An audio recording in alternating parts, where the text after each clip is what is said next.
जय हिंद प्यारे साथियों। स्वागत आप सभी का स्वामी क्लासेस फाजिल का यूट्यूब चैनल पर। प्यारे साथियों, आशा करता हूं कि आप सभी अच्छे होंगे और अच्छे से पढ़ाई कर रहे होंगे।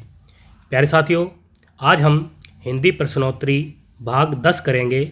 यानी कि हमने जो एक सीरीज़ शुरू की हुई थी हिंदी प्रश्नोत्तरी की, उसका आज 10वां भाग आज हम करेंगे। यानी कि आज हमारी 10वीं क्लास है। इस क्लास में हम अक्सर परीक्षाओं में पूछे जाने वाले हिंदी साहित्य और व्याकरण से संबंधित महत्वपूर्ण प्रश्नों का अध्ययन करेंगे। प्यारे साथियों, ये जो क्लास है पीजीटी हिंदी, टीजीटी हिंदी और मास्टर कैडर हिंदी की दृष्टि से बहुत ही महत्वपूर्ण होने वाली है। प्यारे साथियों, आज हम 23 क्वेश्चनों का अध्ययन करेंगे जो कि अक्सर परीक्षा में पूछे ही जाते हैं, और इन प्रश्नों से संबंधित अन्य महत्वपूर्ण कथनों का भी अध्ययन करेंगे। तो शुरू करते हैं बिना किसी देरी के आज की क्लास। और आज की क्लास का पहला क्वेश्चन है आपके स्क्रीन के ऊपर, ये रहा। पहला क्वेश्चन देखेंगे सभी विद्यार्थी, पहले क्वेश्चन का उत्तर देंगे। पहले क्वेश्चन में हमसे क्या पूछा जा रहा है?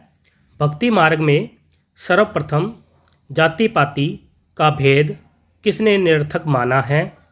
4 विकल्प दिए गए हैं, सही विकल्प का चयन करना है। ए विकल्प में है रामानंद जी ने, बी विकल्प में कबीर दास जी ने, सी विकल्प में है रैदास जी ने, डी विकल्प में दादू दयाल जी ने। 1 नंबर क्वेश्चन का उत्तर जो विद्यार्थी ए चुन रहे हैं वो बिल्कुल सही है।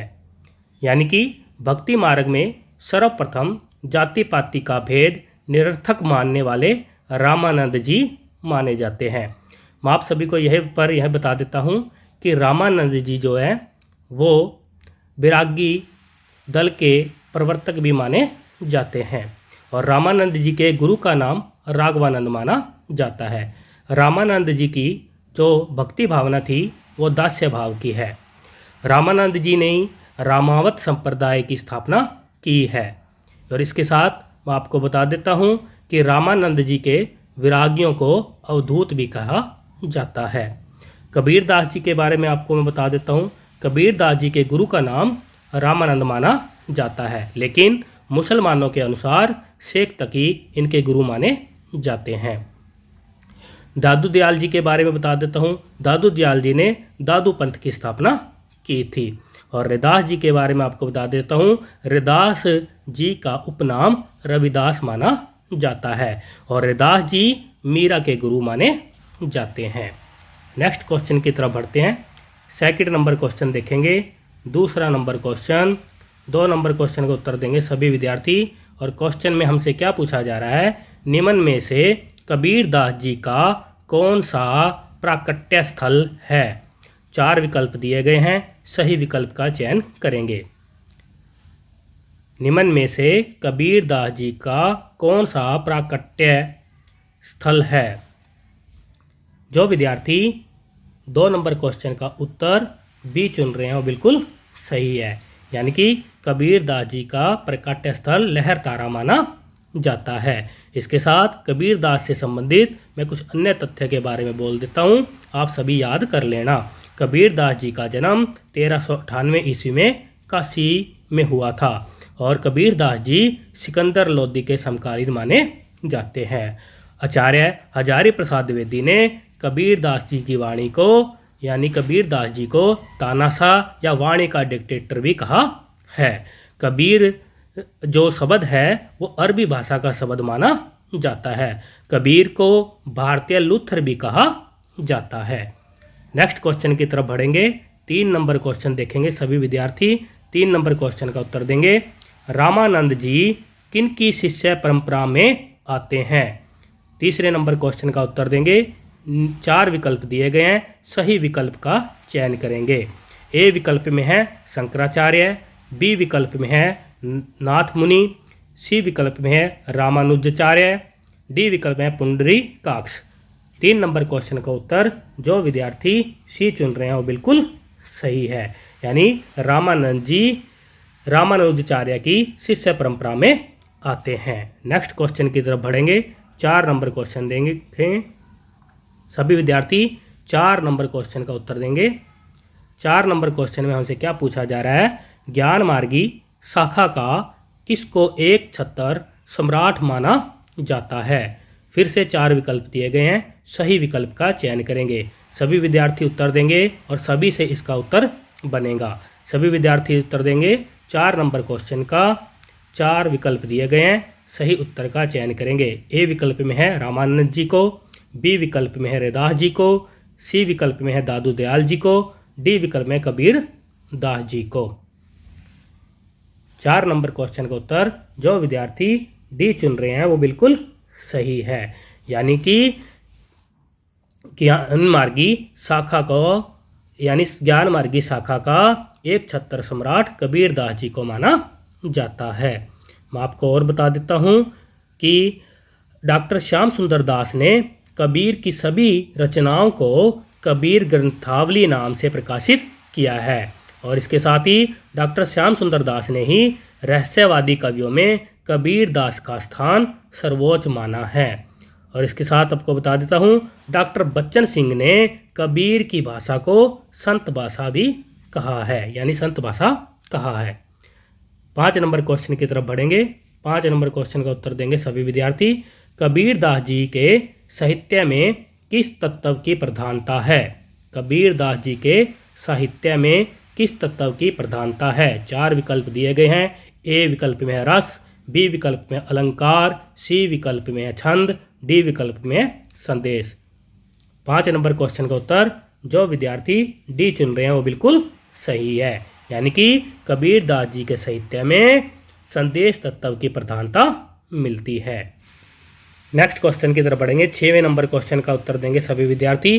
6वें नंबर क्वेश्चन में हमसे क्या पूछा जा रहा है, कबीर दास जी द्वारा रचित माया संबंधित पदों को किसमें शामिल किया गया है। नीचे 4 विकल्प दिए गए हैं, सही विकल्प का चयन करेंगे। ए विकल्प में है साखी, बी विकल्प में शबद, सी विकल्प में रमैनी, डी विकल्प में कोई नहीं। 6वें नंबर क्वेश्चन का उत्तर सभी विद्यार्थी देंगे, और 6वें नंबर क्वेश्चन का उत्तर जो विद्यार्थी बी चुन रहे हैं वो बिल्कुल सही है, यानी कि कबीर दास जी द्वारा रचित माया संबंधी पदों को शब्द में शामिल किया गया है। और इसके साथ मैं आपको बता देता हूँ, कबीर द्वारा रचित राम भक्ति संबंधी पदों और चौपाइयों को रमैनी में शामिल किया गया है। इसके साथ ही कबीर दास जी द्वारा रचित दोहों और साखियों को और उनसे संबंधित सांप्रदायिक शिक्षा और सिद्धांतों के उपदेश जो कि साखी में शामिल किए गए हैं। मैं इसके साथ बता देता हूँ, साखी, शबद, रमैनी ये तीनों भाग बीजक के 3 भाग माने जाते हैं। नेक्स्ट क्वेश्चन की तरफ बढ़ेंगे। 7वां नंबर क्वेश्चन का उत्तर देंगे सभी विद्यार्थी, और 7वें नंबर क्वेश्चन में हमसे क्या पूछा जा रहा है, संत साहित्य का स्वरूप क्या है। 4 विकल्प दिए गए हैं। ए विकल्प में खंड काव्य, बी विकल्प में प्रबंध काव्य, सी विकल्प में मुक्तक काव्य और डी विकल्प में गीति काव्य। बहुत ही आसान क्वेश्चन है, सभी विद्यार्थी इसका उत्तर देंगे। और 7वें नंबर क्वेश्चन का उत्तर जो विद्यार्थी सी चुन रहे हैं वो बिल्कुल सही है, यानी संत काव्य का जो स्वरूप है मुक्तक काव्य माना जाता है। नेक्स्ट क्वेश्चन की तरफ बढ़ेंगे। 8वां नंबर क्वेश्चन का उत्तर देंगे सभी विद्यार्थी। 8वें नंबर क्वेश्चन में हमसे क्या पूछा जा रहा है, सुरती से क्या आशय है। सुरती से क्या आशय है। 4 विकल्प दिए गए हैं। ए विकल्प में उन्माद, बी विकल्प में विरक्ति, सी विकल्प में है धन्यान और डी विकल्प में आनंद का अनुभव। सभी विद्यार्थी उत्तर देंगे, और 8वें नंबर क्वेश्चन का उत्तर जो विद्यार्थी डी चुन रहे हैं बिल्कुल सही, यानी कि सुरती शब्द से आशय लिया जाता है आनंद का अनुभव। नेक्स्ट क्वेश्चन की तरफ बढ़ेंगे। 9वां नंबर क्वेश्चन का उत्तर देंगे। 9वां नंबर क्वेश्चन देखेंगे। 9वें नंबर क्वेश्चन में हमसे क्या पूछा जा रहा है, नृत्य से क्या आशय है। 4 विकल्प दिए गए हैं, ए बी सी डी, और सभी विद्यार्थी 9वें नंबर क्वेश्चन का सही उत्तर का चयन करेंगे। और 9वें नंबर क्वेश्चन का उत्तर जो विद्यार्थी ए चुन रहे हैं बिल्कुल सही है, यानी कि नृत्य से आशय लिया जाता है जगत प्रपंच से विरक्ति। नेक्स्ट क्वेश्चन की तरफ बढ़ेंगे। 10वां नंबर क्वेश्चन का उत्तर देंगे सभी विद्यार्थी। 10वें नंबर क्वेश्चन हमसे क्या पूछा जा रहा है, कबीर दास जी की मृत्यु के उपरांत उनकी गद्दी किसने संभाली थी। 4 विकल्प दिए गए हैं। ए विकल्प में है दरिया साहिब, बी विकल्प में सुंदरदास, सी विकल्प में धर्मदास, डी विकल्प में कमाल। सभी विद्यार्थी 10वें नंबर क्वेश्चन का उत्तर देंगे और 10वें नंबर क्वेश्चन का उत्तर जो विद्यार्थी सी चुन रहे हो बिल्कुल सही है, यानी कि 10वें नंबर क्वेश्चन का उत्तर सी माना जाता है, यानी धर्मदास। कबीरदास जी के मृत्यु के उपरांत उनकी गद्दी उनके शिष्य धर्मदास ने संभाली थी और धर्मदास ने ही कबीरदास के जीवन से संबंधित उनकी रचनाओं को बीजक नाम से प्रकाशित करवाया था। इसके साथ ही मैं आपको बता देता हूँ, जो विद्यार्थी डी चुन रहे थे वो बता देता हूँ कि ये जो कबीरदास के पुत्र का नाम है, यानी कमाल कबीरदास के पुत्र है और इनकी पुत्री का नाम कमाली माना जाता है और इनके साथ ही इनकी पत्नी का नाम लोई माना जाता है। दरिया साहब के हमें 2 ग्रंथ मिलते हैं, दरिया साहब या ज्ञान दीपक। इसके साथ ही सुंदरदास के 2 प्रमुख ग्रंथ हमें मिलते हैं, याद कर लेना, सुंदर विलास, ज्ञान समुंदर। नेक्स्ट क्वेश्चन की तरफ बढ़ते हैं। 11वां नंबर क्वेश्चन का उत्तर देंगे सभी विद्यार्थी और 11वें नंबर क्वेश्चन में हमसे क्या पूछा जा रहा है, कबीर परचई के रचयिता का क्या नाम है। कबीर परचई के रचयिता का क्या नाम है। 4 विकल्प फिर से दिए गए हैं। ए विकल्प में अनंतदास, बी विकल्प में नाभादास, सी विकल्प में धर्मदास और डी विकल्प में गोकुल नाथ। सभी विद्यार्थी उत्तर देंगे और 11वें नंबर क्वेश्चन का उत्तर जो विद्यार्थी ए चुन रहे हैं वो बिल्कुल सही है। कबीर परचई के रचयिता अनंत दास माने जाते हैं। नाभादास की एक रचना हमें मिलती है भक्तमाल और धर्मदास की एक रचना हमें मिलती है बीजक, जो कि कबीर की रचनाओं से संबंधित मानी जाती है। और आगे नेक्स्ट क्वेश्चन की तरफ बढ़ते हैं। 12वें नंबर क्वेश्चन का उत्तर देंगे सभी विद्यार्थी। उल्टवासी का क्या अर्थ है।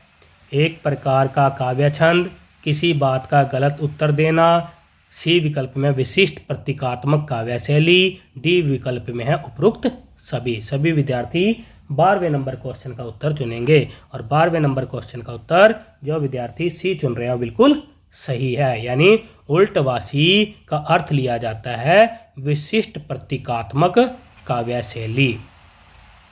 नेक्स्ट क्वेश्चन की तरफ बढ़ेंगे।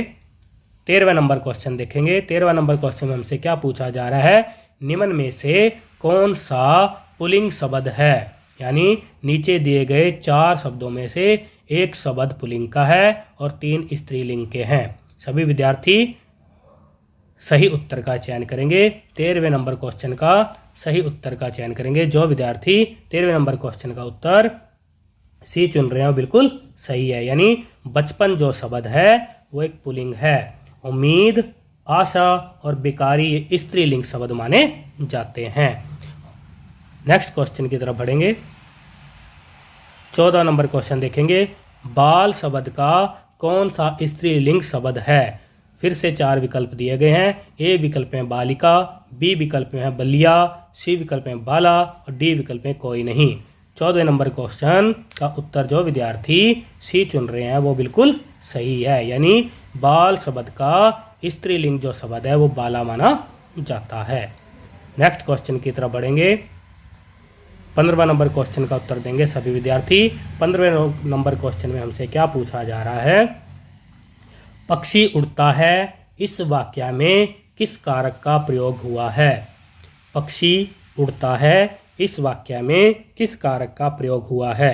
4 विकल्प दिए गए हैं। ए विकल्प में कर्म कारक, बी विकल्प में कर्ता कारक, सी विकल्प में है करण कारक और डी विकल्प में संबंध कारक।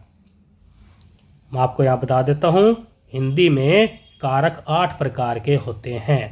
कारक कितने प्रकार के होते हैं, 8 प्रकार के। और 15वें नंबर क्वेश्चन का उत्तर देना है। 15वें नंबर क्वेश्चन का उत्तर जो विद्यार्थी बी चुन रहे हैं वो बिल्कुल सही है, यानी पक्षी उड़ता है इस वाक्य में कर्ता कारक का प्रयोग हुआ है। और कर्ता कारक में भी मैं आपको बताता हूँ यहाँ पर शून्य कारक का प्रयोग हुआ है, यानी पक्षी के साथ कर्ता कारक का विभक्ति चिन्ह का प्रयोग नहीं हुआ, इसलिए शून्य कारक चिन्ह कहलाता है, यानी कर्ता शून्य कारक। नेक्स्ट क्वेश्चन की तरफ बढ़ते हैं। 16वें नंबर क्वेश्चन का उत्तर देंगे सभी विद्यार्थी।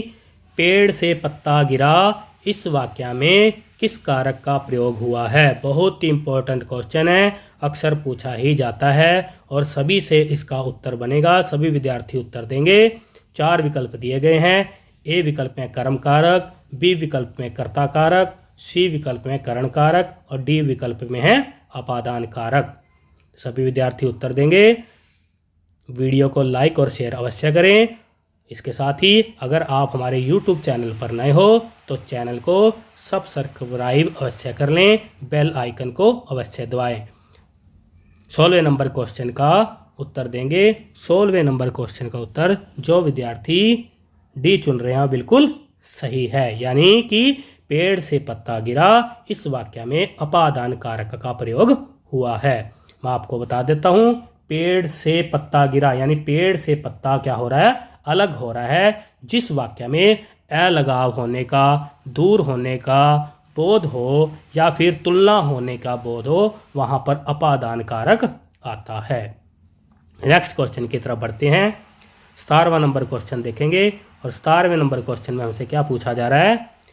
लड़का पत्थर फेंकता है, इस वाक्य में किस कारक का प्रयोग हुआ है। फिर से कारक संबंधी प्रश्न है, सभी विद्यार्थी उत्तर देंगे। 4 विकल्प दिए गए हैं, सही उत्तर का चयन करेंगे। 17वें नंबर क्वेश्चन का उत्तर का चयन करेंगे। लड़का पत्थर फेंकता है, इस वाक्य में किस कारक का प्रयोग हुआ है।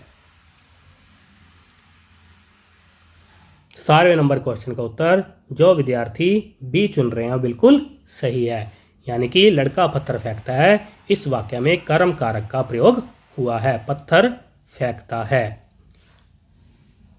नेक्स्ट क्वेश्चन की तरफ बढ़ते हैं। 18वें नंबर क्वेश्चन में हमसे क्या पूछा जा रहा है। 18वें नंबर क्वेश्चन देखो, निम्न में से किस विकल्प में सभी अल्प प्राण वर्ण शामिल है। 4 विकल्प दिए गए हैं, ए बी सी डी। सही उत्तर का चयन करेंगे। जो विद्यार्थी 18वें नंबर क्वेश्चन का उत्तर बी चुन रहे हैं बिल्कुल सही है। बी ऑप्शंस बिल्कुल सही है, यानी कि च वर्ण, ज वर्ण और ण वर्ण, ये जो वर्ण हैं वो अल्प प्राण माने जाते हैं। मैं आपको बता देता हूँ, प्राण वायु मुंह से निकलने वाले वायु के आधार पर व्यंजन के 2 भेद किए जाते हैं, अल्प प्राण और महाप्राण। इसके साथ ही मैं आपको बता देता हूँ, सभी वर्ग के पहला, तीसरा और 5वां वर्ण अल्प प्राण होते हैं। इसके साथ मैं बता देता हूँ, दूसरा और चौथा जो वर्ण होते हैं सभी वर्ग के, वो महाप्राण कहलाते हैं। नेक्स्ट क्वेश्चन की तरफ बढ़ते हैं। 19 नंबर क्वेश्चन में हमसे क्या पूछा जा रहा है। निम्न में से कौन सा यौगिक शब्द नहीं है, नहीं है प्रयोग में, नहीं है छांटना है। 4 विकल्प दिए गए हैं।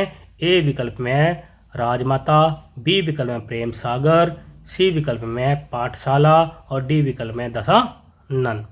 19 नंबर क्वेश्चन का उत्तर देंगे सभी विद्यार्थी और 19 नंबर क्वेश्चन का उत्तर जो विद्यार्थी डी चुन रहे हैं वो बिल्कुल सही है, यानी कि दशानन शब्द जो है वो यौगिक नहीं है, ये एक योग रूढ़ शब्द है। राजमाता, प्रेम सागर, पाठशाला, ये तीनों शब्द यौगिक कहलाते हैं। मैं आपको बता देता हूँ कि शब्द के 4 आधार पर भेद किए जाते हैं। कौन कौन से, कैसे कैसे। उत्पत्ति, स्रोत, इतिहास के आधार पर 4 प्रकार से भेद किए जाते हैं। नंबर 2 पर है रचना, व्युत्पत्ति, बनावट के आधार पर 3 भेद किए जाते हैं। इसके साथ ही प्रयोग, व्याकरणिक और रूप परिवर्तन के आधार पर शब्दों के 2 भेद किए जाते हैं। लास्ट है 4 नंबर पर अर्थ के आधार पर शब्दों के 2 भेद किए जाते हैं। यहाँ पर हमसे 19 नंबर क्वेश्चन में पूछा गया था कि कौन सा यौगिक शब्द नहीं है, इसलिए 19 नंबर क्वेश्चन का उत्तर डी सही है, यानी दशानन जो शब्द है वो एक योग रूढ़ शब्द है। इसके साथ मैं आपको बता देता हूँ, 2 या 2 से अधिक वर्णों से बने सार्थक समूह को शब्द कहते हैं। नेक्स्ट क्वेश्चन की तरफ बढ़ेंगे। 20वां नंबर क्वेश्चन देखेंगे सभी विद्यार्थी। 20वें नंबर क्वेश्चन का उत्तर देंगे, निम्न में से कौन सा संकर शब्द है। संकर शब्द है छांटना है। 4 विकल्प दिए गए हैं। ए विकल्प में मुख, बी विकल्प में कमल, सी विकल्प में टिकट घर और डी विकल्प में उपयुक्त सभी। जो विद्यार्थी 20वें नंबर क्वेश्चन का उत्तर सी चुन रहे हैं वो बिल्कुल सही है, यानी टिकट घर जो शब्द है एक संकर शब्द है। संकर शब्द के बारे में आपको बता देता हूँ कि संकर शब्द उसे कहते हैं जो दो भाषाओं के शब्दों से बना एक नया शब्द जो होता है उसे संकर शब्द कहते हैं। दो भाषाओं से बनने वाले शब्द को संकर शब्द कहते हैं। यहाँ पर टिकट और घर दो भाषाओं को शब्द को मिलाकर एक नया शब्द बना है टिकट घर। मैं आपको यहाँ पर बता देता हूँ कि जो टिकट है वो अंग्रेजी भाषा का शब्द है और घर जो है वो हिंदी भाषा का शब्द है, इसलिए दोनों भाषाओं के शब्दों को मिलाकर एक नया शब्द जब बनता है उसे संकर शब्द कहते हैं। नेक्स्ट क्वेश्चन की तरफ बढ़ते हैं। निम्न में से कौन सा संकर शब्द नहीं है। अब की बार नहीं छांटना है, जो शब्द नहीं है। 4 विकल्प फिर से दिए गए हैं। कवि दरबार, बी में है राजमाता, सी में रेलगाड़ी और डी में उपयुक्त सभी। सभी विद्यार्थी उत्तर देंगे और जो विद्यार्थी 21 नंबर क्वेश्चन का उत्तर बी चुन रहे हैं बिल्कुल सही है, यानी कि राजमाता जो शब्द है एक यौगिक शब्द है। कवि दरबार और रेलगाड़ी ये शब्द जो हैं एक संकर शब्द कहलाते हैं, क्योंकि ये दो भाषाओं के शब्दों को मिलाकर बने हुए हैं। कवि जो शब्द है वो हिंदी का है और दरबार जो शब्द है वो फारसी का शब्द है। इसके साथ ही रेल जो शब्द है वो इंग्लिश का है और गाड़ी जो शब्द है वो हिंदी का है। इसलिए दोनों शब्दों को मिलाकर एक नया शब्द जब बनता है उसे संकर शब्द कहते हैं। नेक्स्ट क्वेश्चन की तरफ बढ़ते हैं। 22 नंबर क्वेश्चन देखेंगे सभी विद्यार्थी। 22 नंबर क्वेश्चन में क्या पूछा जा रहा है, निम्न में से कौन सा विशेषण शब्द नहीं है। 4 विकल्प दिए गए हैं, सही उत्तर का चयन करेंगे सभी विद्यार्थी। 22 नंबर क्वेश्चन का उत्तर जो विद्यार्थी सी चुन रहे हैं वो बिल्कुल सही है। पौष्टिक, सुंदर और काला जो शब्द है वो विशेषण शब्द है। हरियाली जो शब्द है वो एक भाववाचक संज्ञा शब्द है। नेक्स्ट क्वेश्चन की तरफ बढ़ते हैं। नेक्स्ट क्वेश्चन 23 नंबर क्वेश्चन देखेंगे। 23 नंबर क्वेश्चन में हमसे क्या पूछा जा रहा है, शिव शब्द से बना कौन सा विशेषण शब्द है। शिव शब्द से बना कौन सा विशेषण शब्द है।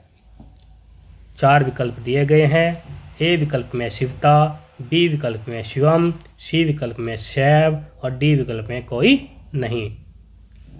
जो विद्यार्थी 23 नंबर क्वेश्चन का उत्तर सी चुन रहे हैं बिल्कुल सही है, यानी कि शिव शब्द से बना विशेषण शब्द शैव कहलाता है, यानी शैव शब्द है। 23 नंबर क्वेश्चन का उत्तर सी ठीक था।